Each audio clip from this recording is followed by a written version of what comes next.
I'll pass it to Nate. Yeah, my intentions are to give some updates on the TE bar camp. And my distractions are I had another early call with them this morning too, and so I'm a little tired, so I'm getting my first coffee in. And I'll pass it over to Gideon. Thanks, Nate. And by the way, thank you for, geez, man, that is a big sacrifice getting up in the middle of the night to do those calls. So, very much appreciated by all of us, I'm sure. My intention, yeah, just basically go through. I talked with Isaac a little bit before this about the agenda he's pulled together. I think it's going to be I think it's good. There's some tweaks that he and Tam have worked on, and I think they're really great. So I'm looking forward to talking about that. No distractions. I will pass to. I think I'm going to pass it back to you, Isaac. Cool. Yeah. Hey, realcrypt.c. Welcome. This is a team meeting. Okay. Well, let's get started. I have here a section for quick updates. I'm going to go first with the grants program. So for those who were wondering about it, we were just waiting on a fix from Gitcoin to be able to make the quadratic funding calculations using the matching boost, right? We needed something from their end, and we got it just this past week. We are now making some final decisions on tweaks for the matching boost, and I'm hoping that we can get them done this week, so that we can start sending payments, hopefully even late this week or early next one. So yeah, that's good. It seems like we are about to finalize the round. 1 second. Is it a parent? It's it's a team. It's a team meeting. So it's very focused on the team. It's not like private. Like you're free to stay. But just just be aware that it's very focused on work. Good. I'll leave you guys be, but I'll just check all the channels. Good one. Sure. Yeah. Does anyone has another quick update? I think you wanted to say something about the bar count, Nate, or Yeah. So this is if you look in the chat channel, the Notion page is part of the bar camp kind of informational page. We're gonna send that over to actually put that on the official Token Engineering Academy website, so we have that information. Currently, there's one big push. That effort that we have is going to be helping with the videos that are going to be put in as part of the registration form for speakers. So the way the bar camp works, the format of it is that we have people that are going to propose through the registration form to actually submit token engineering topics for like proposals for panels, speaking topics, or workshops. And on the day of the bar camp, all the attendees will actually be voting on which proposals they want to see implemented. So they get to see, what talks they want to see, what panels they want to participate in, what workshops they want to have. And so there are limited slots. So it's going to be competitive, but as a part of the requests and requirements for proposing a proposal is that you have to create a kind of a catchy video to kind of promote it on the social channels. And that's what we're going to be really kind of focusing on helping with. And that means we're going to have to work with the comms here in the TEC to coordinate with the TEA. And then we have some other initiatives that are going to be happening, including Twitter Spaces and helping with some organizing of volunteers for the day of the event. So I'm currently working on reorganizing and creating new tasks for our TEA bar camp section. I'm gonna have to go through that and do it over again, just because it's there's just a lot of touch points with different people, and so yeah, I think the comms is mostly what we're going to be focusing on, and yeah, that's it for the moment at least. Hey Nate, is maybe I didn't understand this. So has this shifted so that it's no longer events and more videos, or are the The, videos coming out of the events? yeah, the events are going to be separate from the videos themselves. So when I first thought, what my first understanding of what was going to happen was that the actual speakers at ECC were going to have a moment to kind of promote themselves through these token engineering events beforehand, what we were going to consider as Twitter Spaces. But um, rather than focusing on the speakers that are already slotted to speak within the ECC, we're going to focus on the Barcamp aspect of people who are doing proposals. So after they do the proposals and the videos, we're going to hold 2 AMAs starting next week, which I hope everyone can attend, just to get a high turnout. So we'll have 2 AMAs, and then the weeks leading up to ECC, we'll have, I think, maybe 2 Twitter Spaces a week with those people who have proposed. And basically, what we'll do is just kind of have a panel, a roundtable discussion on Twitter to discuss what their proposal is, why people should vote for them when they come to the TE Bar Camp, and I'm not exactly sure on the format yet, but depending on how many people register, we'll determine how many events we hold before that happens. Did that answer your question? I'm sorry. Yeah, I think so. So the piece that's still not quite clear is the videos themselves. Who's going to be doing the videos, and then so every potential speaker will do a video, is like a kind Yep. of a pitch.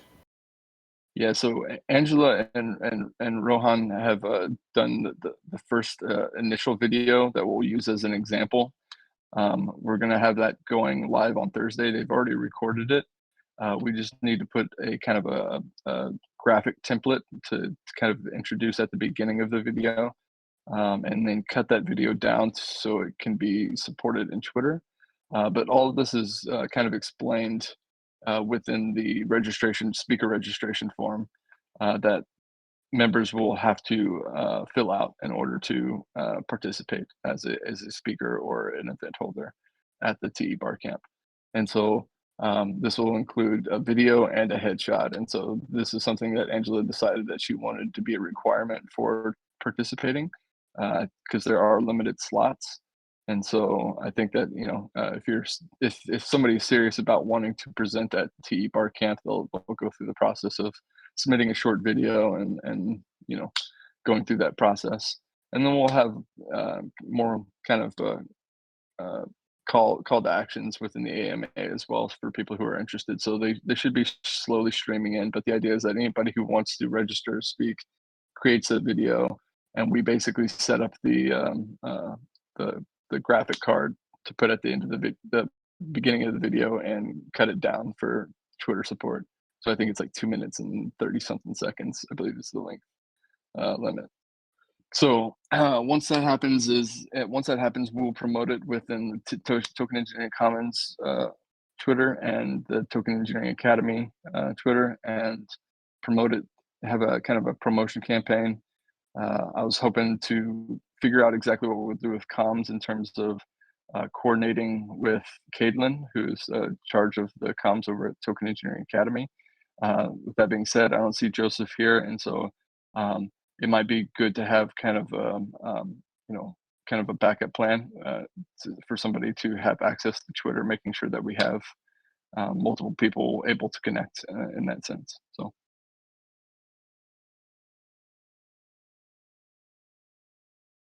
All right. Yeah. Well, I don't have access to Twitter in case you need anything. I'm sure You this have has access to been, yeah, I'm sure this has been discussed, but it sounds like a very unusual process. So from the perspective of somebody who applies to speak or be on a proposal or host a workshop, they actually won't know if they're giving it until the day of. That's true? Yeah, That's correct. Yeah. So That's I did bring unusual. this up, and yeah, and so they're going to have a unique voting thing that they do while there, and this is all just dependent on how many people register for it. I think at the beginning, I think she's just wanting to see how many people will actually go through the process of doing it and are serious enough about doing it, and have those slots available, especially if there's enough to Mhm. do that. But the idea is that you know most of the people that will apply are already experts in that area or field, Uh, and so they won't have a problem just being able to talk about it when they get there.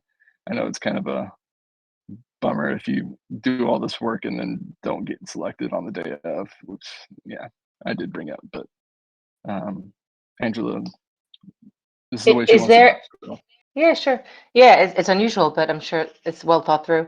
Is there already sort of like there's some program, and then this is for just a few of the slots that that's are correct. unclaimed, so that it's Yeah, like there is actually a schedule. But I mean, it's more about how do you like from the organizer's perspective. I would be more concerned to make sure the people are actually going to show up because yeah, if people aren't sure they're speaking, they just might not show up. There's so much competition for attention during this 2 week period in Paris. There's dozens, multiple dozens of side events. yeah, and I think I think this morning she said that there's 150 uh, attendance registrations for the event. So um, I think that are yeah 150, and that it's filling up very quickly. And uh, the idea I think is that they're going to have two rooms. One is going to be the planned programming of the TE bar camp, and then the second room is going to have I think 7 or 8 slots for the day of presentation. Got it. All right, that makes a little more sense. So then there is going to be programming that's fixed, and then there's some variable part based Yep, on that's right. popular vote. Yep. And so Nate, the people that we would be working with are the people who are in which of those rooms? The fixed one, the already Not the decided fixed one? one. Yeah, not the fixed one. This will be just the ones who are going to apply. So I guess the idea is that Stefan wanted to try out was this kind of gamification of like, um, hey, we have a bunch of different talks, and basically we're just kind of competing with each other to promote your own panel or workshop or discussion with the TE community to get their attention and to kind of just say, hey, vote for my proposal, and perhaps maybe there'll be some kind of fun signaling vote before the event happens, and something like that. So I think there's still a lot of room to work with, but yeah, this will be strictly with the people who are wanting to register to speak on the day of.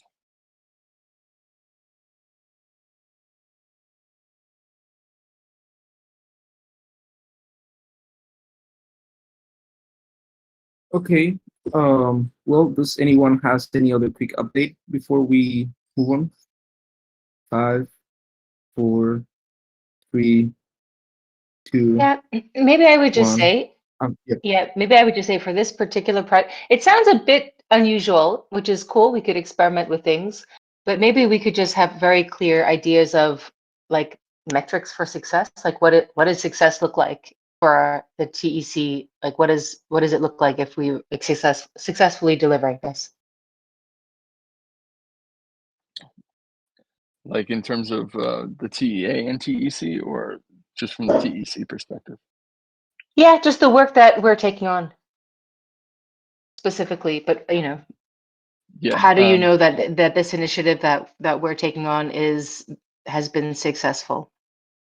yeah, and so I think the big thing is going to be in the number of registrations. I think promoting the video, especially the first one, will probably have a huge significance in how other people approach it. I think that we need the number of registrations for that speaker series is a metric that I would look at.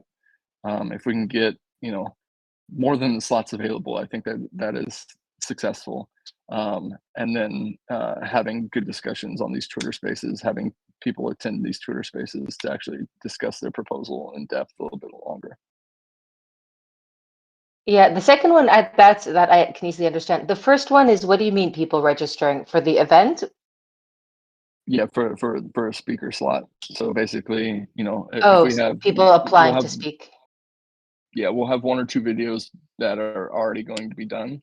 And so if we can promote those videos and encourage others to actually submit their topics if they're attending, um, and see that number of registrations go up, I think that's a good metric to use, whether it's successful or not. Of course, there are going to be other areas that we're going to be supporting them with, but those avenues aren't clear yet.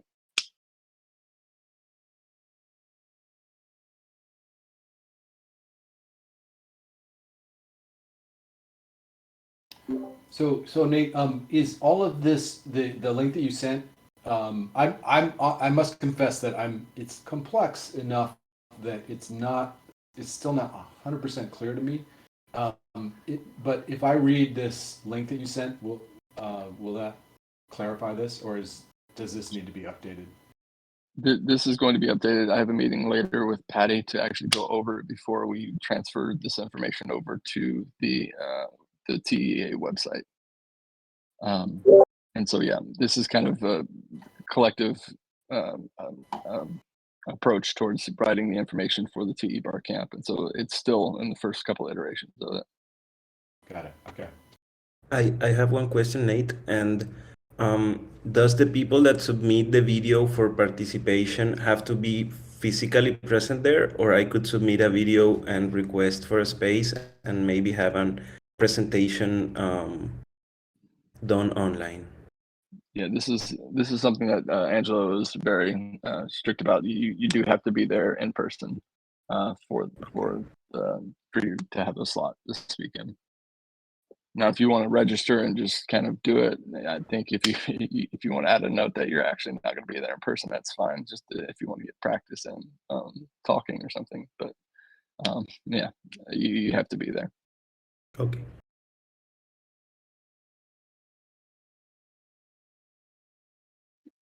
All right, let's move on. I wanted to, so I have the next 2 topics on the agenda are around the sprint and probably more specifically the planning. First, I want to go and do a quick check, a quick round of statuses, and then just chat a bit about planning itself. So on task status, maybe I can, 1 second, can share this screen here on on this sprint, and we can see people with varying levels of completion for the planning. This past week on the planning was a bit. I wasn't I wasn't happy with the results of the planning because we had a few folks didn't attend for varying reasons, and then I thought that we could have been just a bit more prepared, right? So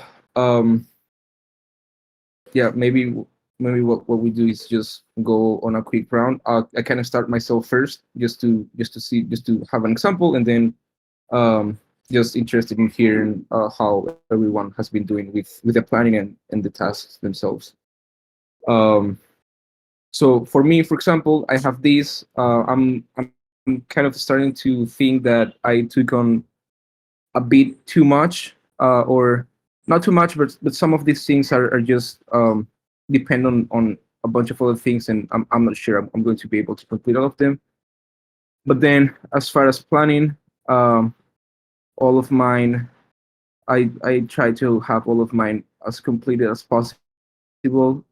Some of them, I some of them could be a bit better, but it is what it is. Um, I don't think I have anything left for the planning, I try to do it properly. Then as far as the tasks themselves, some of them in progress. The ones that are here not started are the ones that are maybe um, lesser priority, at least for these two ones. These are the ones I'm not sure I'm going to complete this sprint. It's not entirely. Uh, but yeah, that's it for me. Maybe you wanna give it a shot now, Gideon, for you. Sure. I have three that are in progress right now.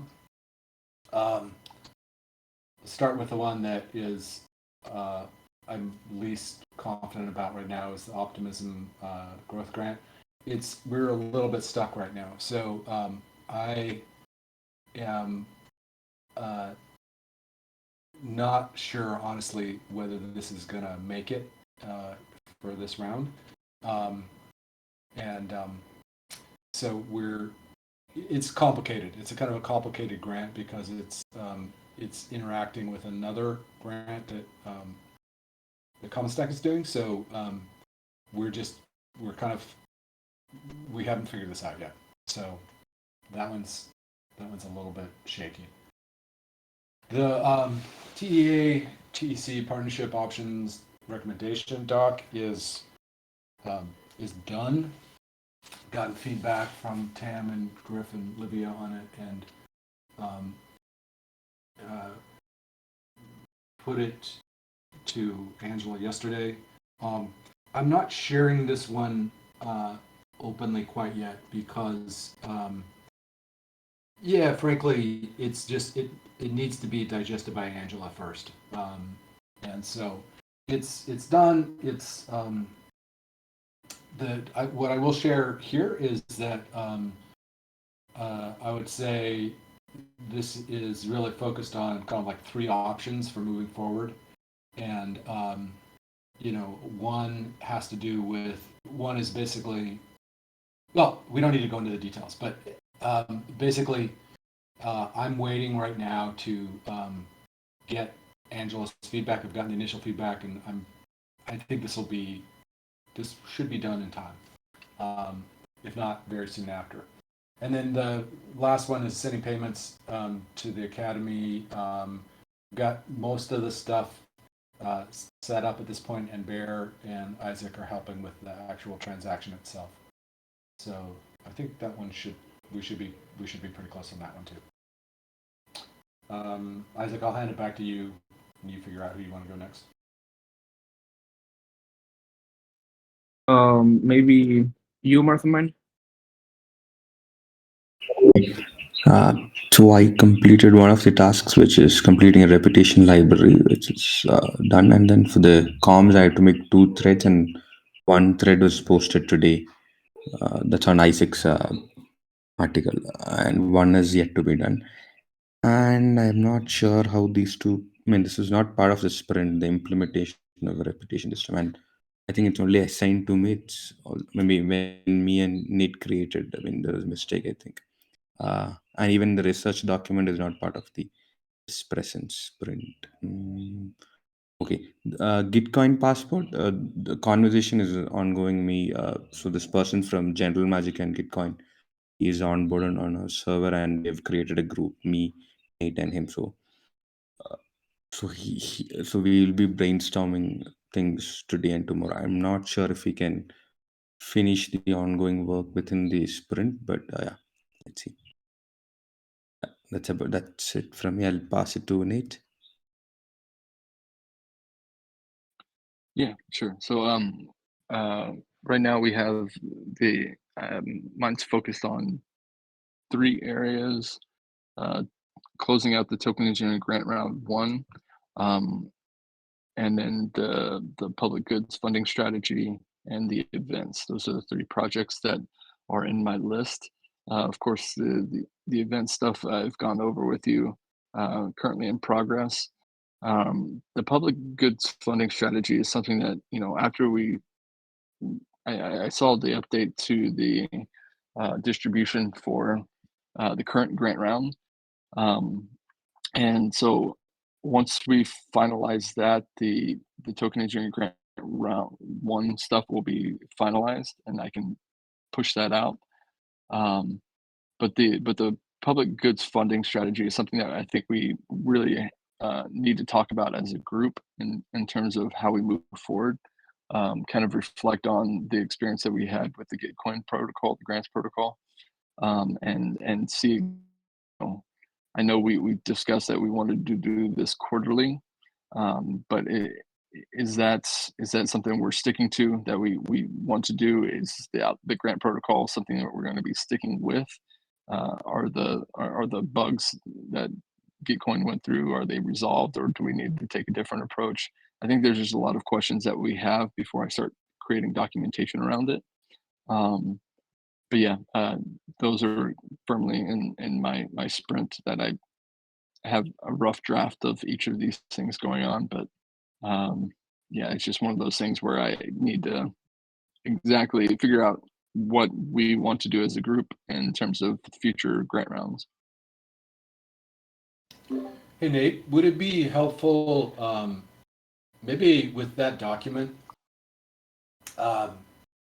it would be helpful to just outline what some of the questions are in that, and we can do kind of an async conversation in the document itself. Sure, yeah, I can do that. To get it going, and I'm happy to help out with that, with framing that, because I mean, you have a lot on your plate right now. I mean, you really do. So if there's a way that I can help, I'm happy to do Yeah, if we can kind of just get an outline of exactly what we want to see the grants program for the next, to the end of the year will look like, I think that'll be, good enough for the moment, and we can start building on top of that. So yeah, I can start an async doc, and we can all kind of contribute to it. And I'll ask some kind of key questions that we need to answer in order to move forward with it. I mean, honestly, you can even just use the existing doc if you want, and because you've articulated some of this stuff, and I mean, we can redo it later, but that's at least you have a starting place, and we can, I just don't want you to have to like do a bunch more work, just to get this conversation going. So whatever's going to be easier. That sounds good. And yeah, sorry, and the I don't know if you guys could give an update on the boosts, or how that is working, or the decisions behind that. I'm lacking context for the boost aspect of it. I saw the 1.5 and 2.0 boost. Maybe just very quickly. The boost works the same. We're just messing with the numbers to see which one makes more sense, and that's by eye. So we tried 1.5 and 2.0. We could try more if we wanted to, and just so that everyone is on the same page. We are doing this privately on a group chat, just because this is a bit sensible. But feel free to check it out, and if you think that boost is like looks good, then good. If you think we should try other numbers, just feel free to suggest other numbers, and I can get them in. Yeah, just for the sake of time, let's go with Bear now.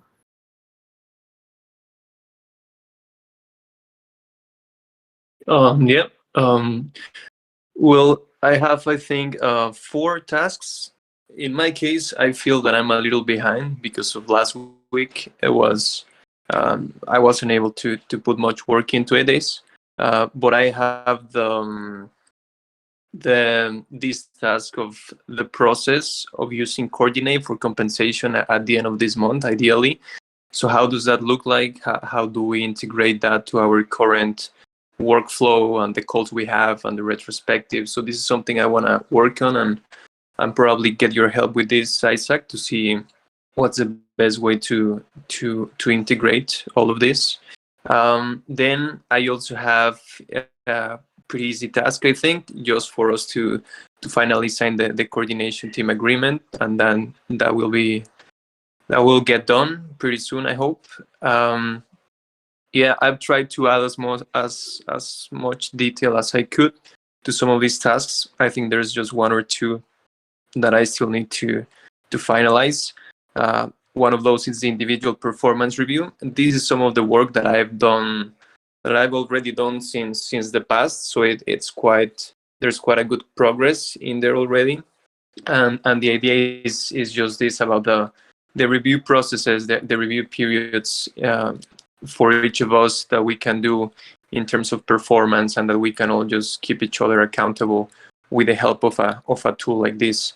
So yeah, there's some work there. I already have an evaluation finished. So it's just about probably revisiting it, adjusting it, and making it a little bit better. And that's also part of the sprint. And lastly is the tech support Notion page, working with Rex in trying to bring all of the documentation he has and all of the processes he has put together in terms of credentials management and in terms of platforms management, and just put that in a page in our Notion for easy access and visibility, and you know, just like general knowledge for the team to have that. That also shouldn't be that complicated. And yeah, that's basically it. I'm also you know, helping Gideon with this payment issue with the academy, but I didn't add that as a task of my own. And yeah, I think that's kind of it for me. Cool, nice. I'm not sure if you did anything, Tom, but if you had the time, but maybe you did. So if you want to share about the advisory network. Sure, thanks. No, I would say, unfortunately, I feel also behind in that. So I haven't made any progress on it yet.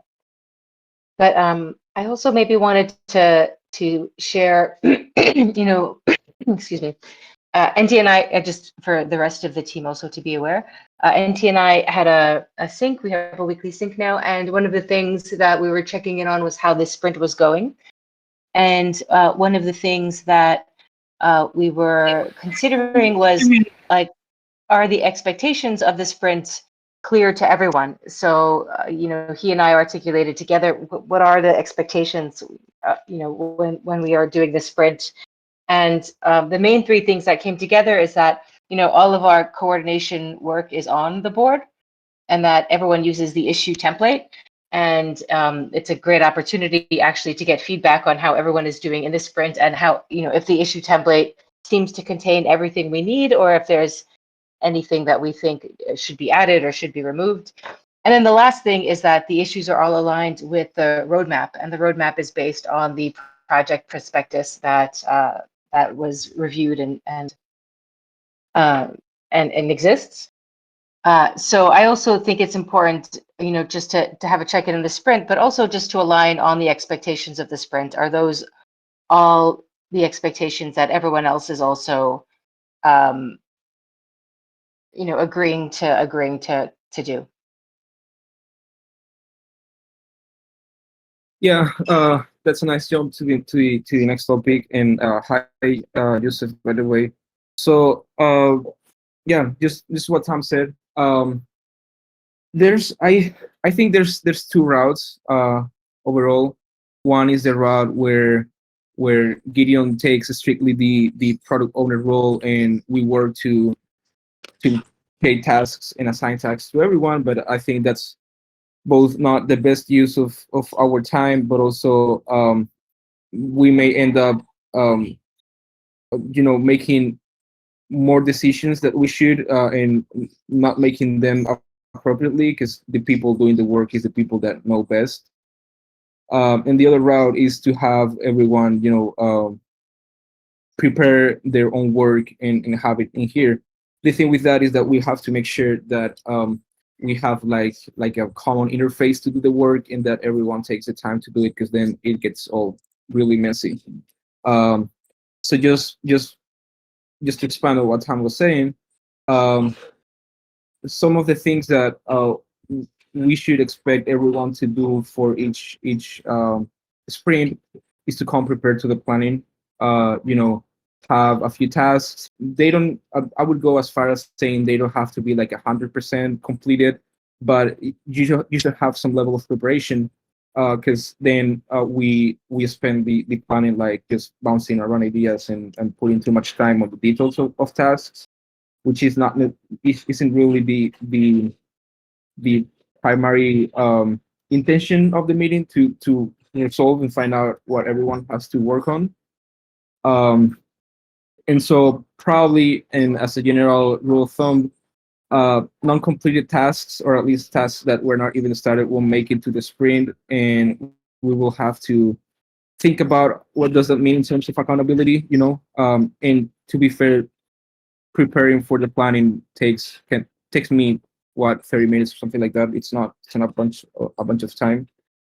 And then the other requirement is that tasks on each sprint are aligned with the prior perspectives first, and then in I started working with Sam on a bit more of a proper roadmap that hopefully we can finish as soon as possible, so that we have both the prior perspectives as one dimension to look at tasks, but also the roadmap as a time dimension to know when it's more appropriate to do each task, right?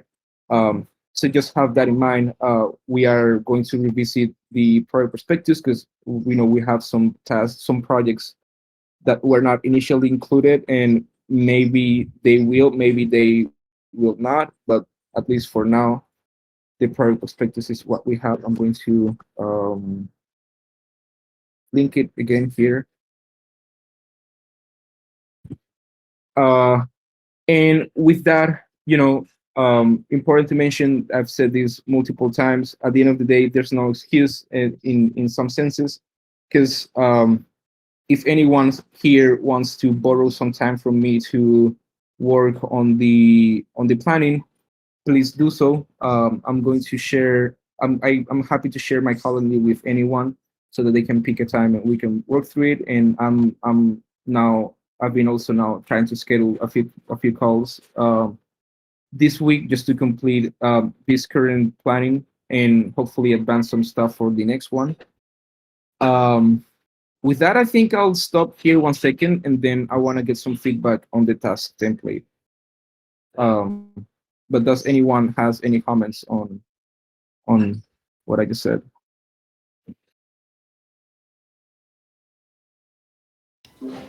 Can I check to make sure that my understanding is aligned with what you're suggesting?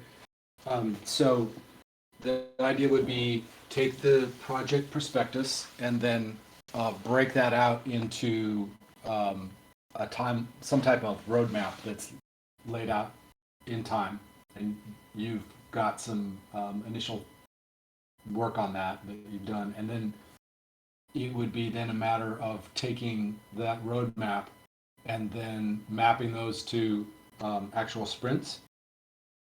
Is that the right way of looking at it? Can you repeat the last part? Sorry. So project prospectus then goes to this roadmap and gets laid out in time. The projects are mapped in time on a quarter to quarter basis. And then the idea would be to then take that quarterly focus and then map that onto specific sprints. Is that right? Or how do you see it? Yeah, pretty much like that. We so far we haven't I guess formally communicated it, but we've always had very specific things to deliver, and a lot of them with some time. A lot, some of them were time sensitive or high priorities. Say shutting down conviction voting, or how quick it was to how quick we had to do the grand round, etc., etc. This is probably just a way to communicate it, but also make sure that the focus of the work on each period of time, calling it sprints, is very well put together so that we can make sure that we deliver those things that we need to when we need to. And if I can just add to what NT is saying, yeah, that's exactly it. You know, one of the challenges with highly autonomous groups is the, you know, keeping focus on what our stated objectives are. So, for example, adding things to the sprint board that are completely, that are very interesting projects, but won't deliver on what was outlined in the prospectus is, you know, would be an extenuating circumstance. So the purpose of following the prospectus, which turned, and I can actually just share, if you don't mind, maybe I could just share what NT and I just started. It's super rough. We took the prospectus and then we just put it in a spreadsheet, and you know, here's the prospectus. This has everything. It has all of the milestones, and then just per each project, put some milestones to some. It hasn't been reviewed by anyone yet, so it's not exactly 100% correct, but it's a pretty good first guess. So the idea is when we look at our sprint board should be aligned with tasks that deliver on what we have here, and not tasks that are necessarily outside this, unless we have a very good reason or rationale for doing something that's completely outside of our prospectus. That might happen, but it would serve to bring up a conversation around why we're not focusing on executing to this plan. Does that clear things up?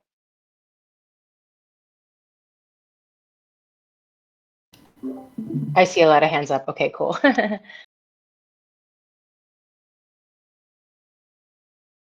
Yeah, yeah. And so just again, this is what everyone expect to do on the team, because at the end of the day, we are a small team, and as something I noticed, especially with the grants round, us being able to deliver work depends a lot on how well can we or coordinate ourselves.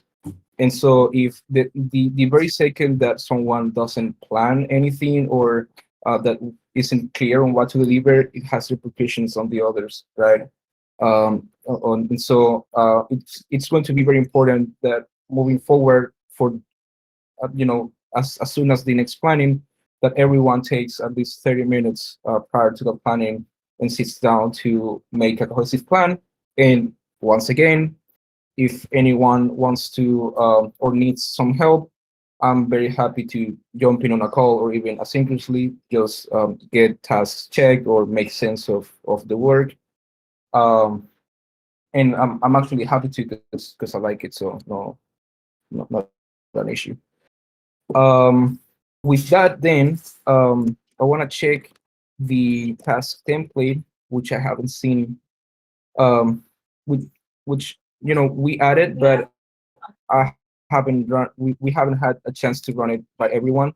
So just create a blank template. Hey,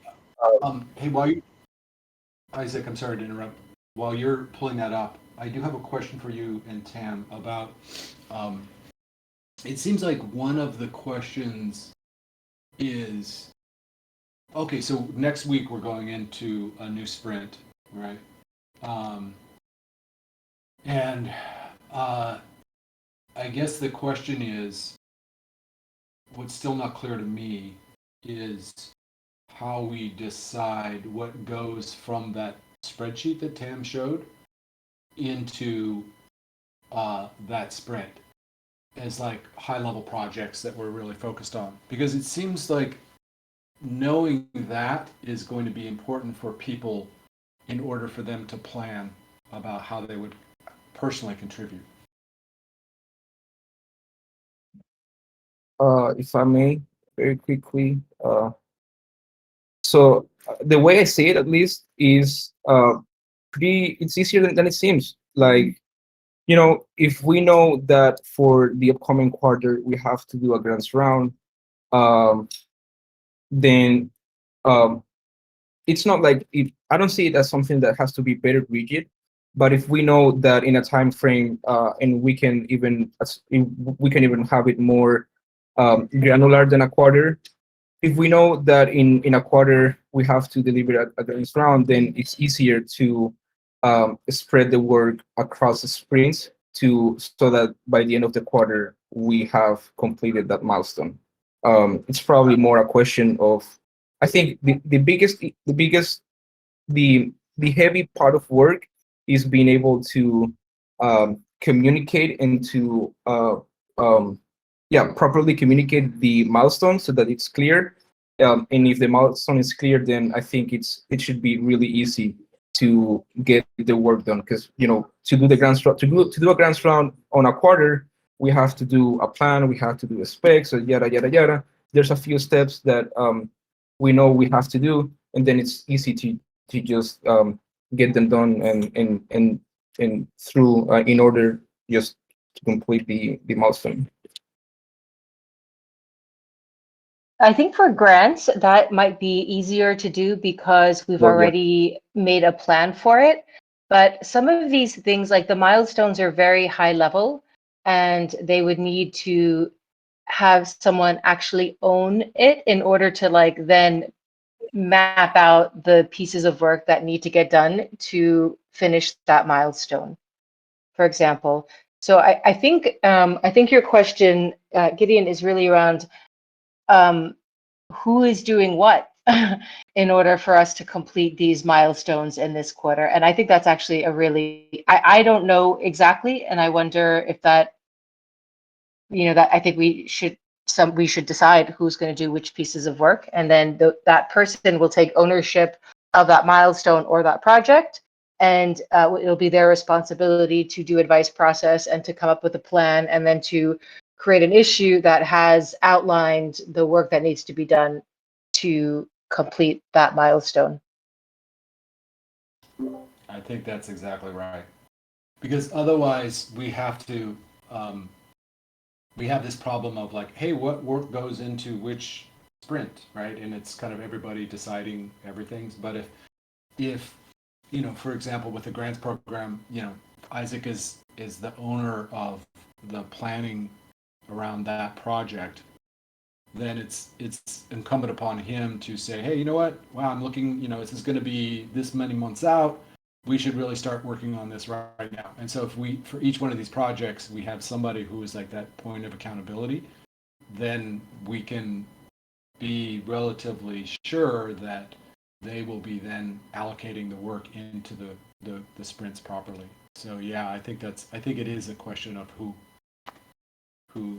has each piece.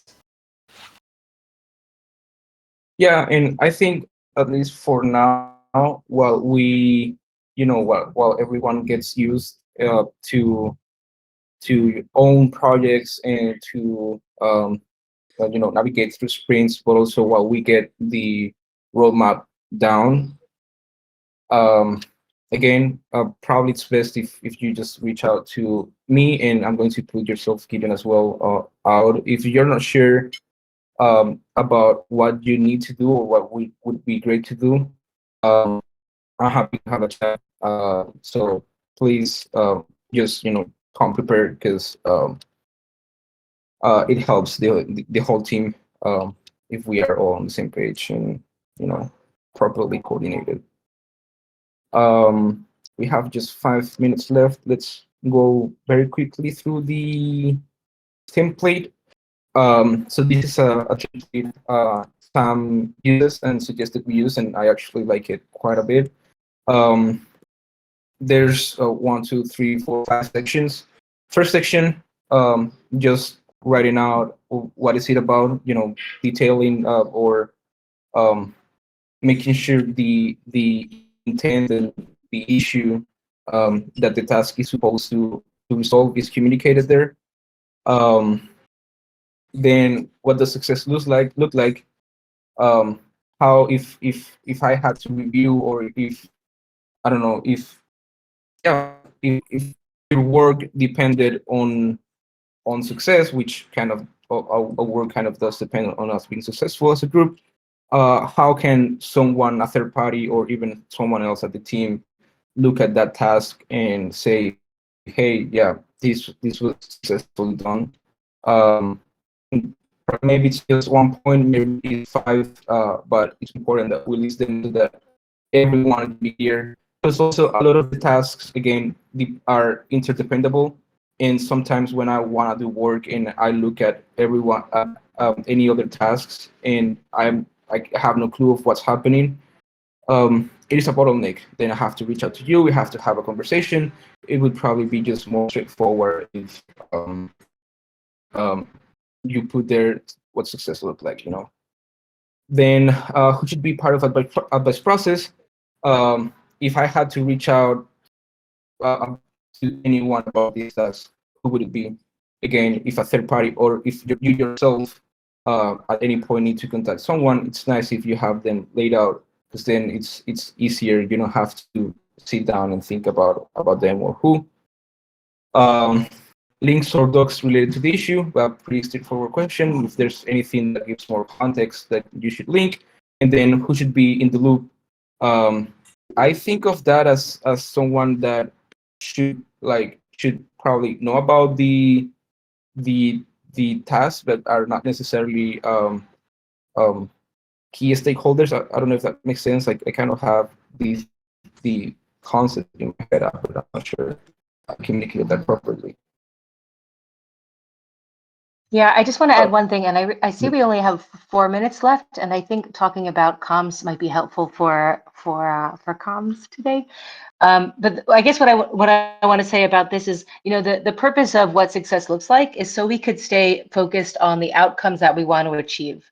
So really knowing before we start the work, what is the result that we want?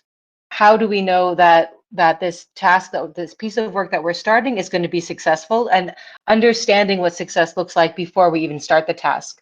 So I think, you know, I'd be very welcome to hear others' thoughts on whether something should be added into the issue. You know, it's a template that we can change, however best serves the coordination team.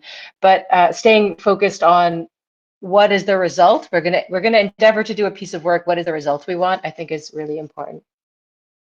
And then I guess for the comms team, the question that came up on our Discord was around a piece of thread that was so well written. Unfortunately, it looked like we were doing marketing for another platform. And I asked if we could add that to the agenda today, just to sync up on the objectives of comm and how we can have a comm strategy, and whether, you know, marketing platforms should be part of our comm strategy.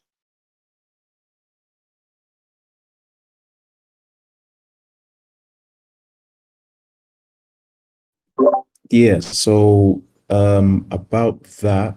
So yeah, that post in question, just for like everyone's background and clarification.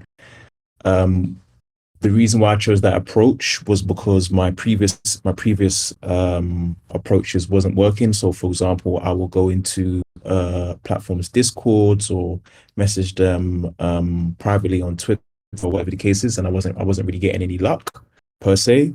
So what I did for 1 week's was what I did was is that for 1 week I looked at one platform as part of the SPI initiative. I looked at Otterspace and basically dived deep into it, summarized it, gave key what you call it, advantages and disadvantages of the platform in order to kind of grab their attention, so to speak, and then also help people, you know, for whoever's interested in reputation and platforms and stuff, be aware of that platform. And then what happened was that Metatopia saw that, reached out to me and said, yeah, that based off, they reached out to me, then saw the DM that I sent to them and said, oh yeah, they would like to do a Twitter space, and also could I do a thread for them as well. So that's what I'd done. And then based off that, they said, yeah, they want to commence with doing a Twitter space in order to talk about, you know, reputation. And then I was going to basically kind of link the SPI initiative into that. But definitely taking into account what people said with regards to it looks more like a marketing thing rather than like an analyst of reputations and the actual platform itself. So I've subsequently deleted the tweet as per like Nate's instructions and stuff like that. And moving forward, I definitely won't be like have that borderline case of is it advertisement or is it analyzing the platform? Whatever the case is, I'll probably just continue trying to reach out to platforms to host Twitter spaces regarding like reputation and so forth.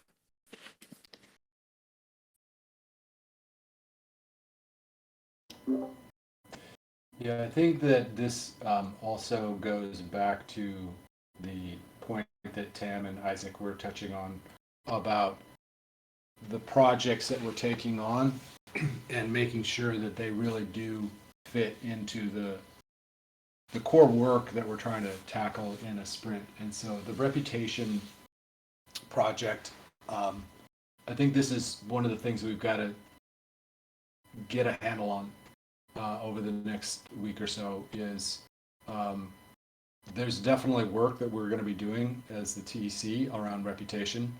And, Livia has been thinking about that. So has Griff. I think Tam probably has as well. And it's just a question of how do we make sure that the stuff that we're doing right now is feeding into that. So Nate, we'll probably want to touch base with you on this next week to just kind of get some initial thoughts and then maybe have this be a topic for an upcoming call. Yep, that sounds good. Yeah, well, we're already 1 minute past the hour. Just wanted to say that, yeah, maybe we there's time that we sort of revisit the communication strategy and a lot of other things. We have now quite a few projects going on, and the next we are posting this first round. The next round is about to start planning, and then we have the academy. A lot of academy things, so the bar camp and the full day at SCC, and there's a bunch of things happening, and maybe there's a chance we can actually create a plan that actively communicates what happens on the industry, give some movement to the account, and we can sort of approve it, because I also get that it might be a bit hard to navigate the waters when we currently don't have a formal process or whatever to chat about comms as a team, yeah, we can have a conversation over time.